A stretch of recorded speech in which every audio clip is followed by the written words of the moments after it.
भारत और ओमान के बीच व्यापक कॉम्प्रिहेंसिव इकोनॉमिक पार्टनरशिप एग्रीमेंट यानी CEPA आर्थिक भागीदारी समझौता आज से लागू हो गया है। इस समझौते को भारत के लुक वेस्ट और एक्ट वेस्ट नीति की दिशा में एक महत्वपूर्ण उपलब्धि माना जा रहा है।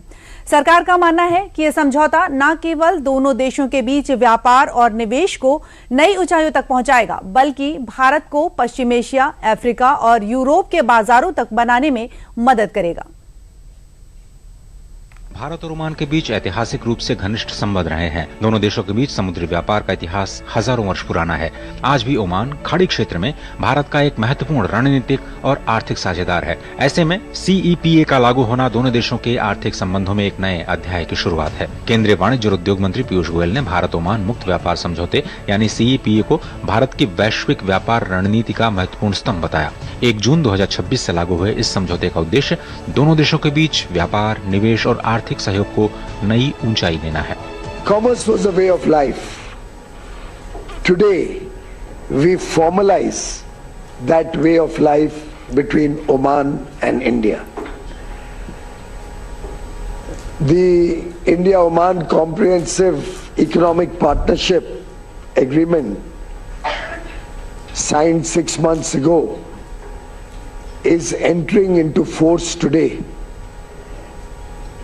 It is not simply a trade agreement. It is a statement of civilizational trust.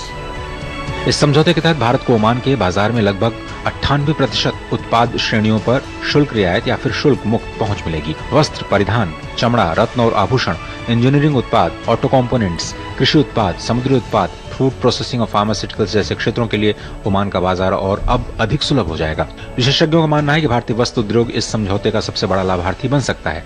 Bharat के कपड़ा और रेडीमेड गारमेंट उत्पाद अब कम लागत पर ओमान पहुंच पाएंगे, जिससे उनकी प्रतिस्पर्धात्मक क्षमता बढ़ेगी।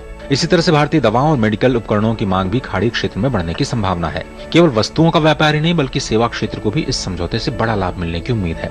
सूचना प्रौद्योगिकी, फिनटेक, स्वास्थ्य सेवाएं, शिक्षा, वित्तीय सेवाएं और पेशेवर परामर्श जैसे क्षेत्रों में भारतीय कंपनियों और पेशेवरों के लिए नए अवसर खुलेंगे।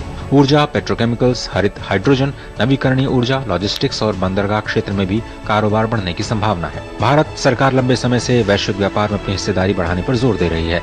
ऐसे में अगले कुछ वर्षों में $2 ट्रिलियन के निर्यात का महत्वाकांक्षी लक्ष्य रखा गया है। ओमान के साथ CEPA को इस लक्ष्य की दिशा में एक महत्वपूर्ण कदम माना जा रहा है। सरकार का विश्वास है कि यह समझौता भारतीय उत्पादों को नए बाजार उपलब्ध कराएगा और निर्यात आधारित विकास को गति देगा। ओमान ने भी इस समग्र समझौते का स्वागत किया है और भारत की ऊर्जा सुरक्षा में योगदान के लिए प्रयास करने का वायदा भी किया। It will bring opportunity to businesses. It will bring momentum to trade and investment. It will bring confidence to manufacturers, exporters, logistic firms, startups and SMEs. It will strengthen sectors that have already become pillars of our economic partnership. We see tremendous opportunities for cooperation with India in polysilicon production, solar cells, solar panels, and advanced manufacturing that will help power the global energy transition. Oman की भौगोलिक स्थिति भी भारत के लिए बेहद महत्वपूर्ण है।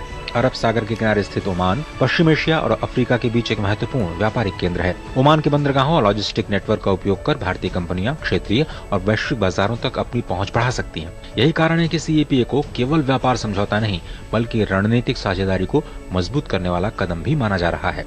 दोनों देशों के बीच फिलहाल $10 अरब का व्यापार है, लेकिन इस समझौते के बाद उम्मीद जताई जा रही है कि आने वाले कुछ सालों में ये कई गुना बढ़ सकता है।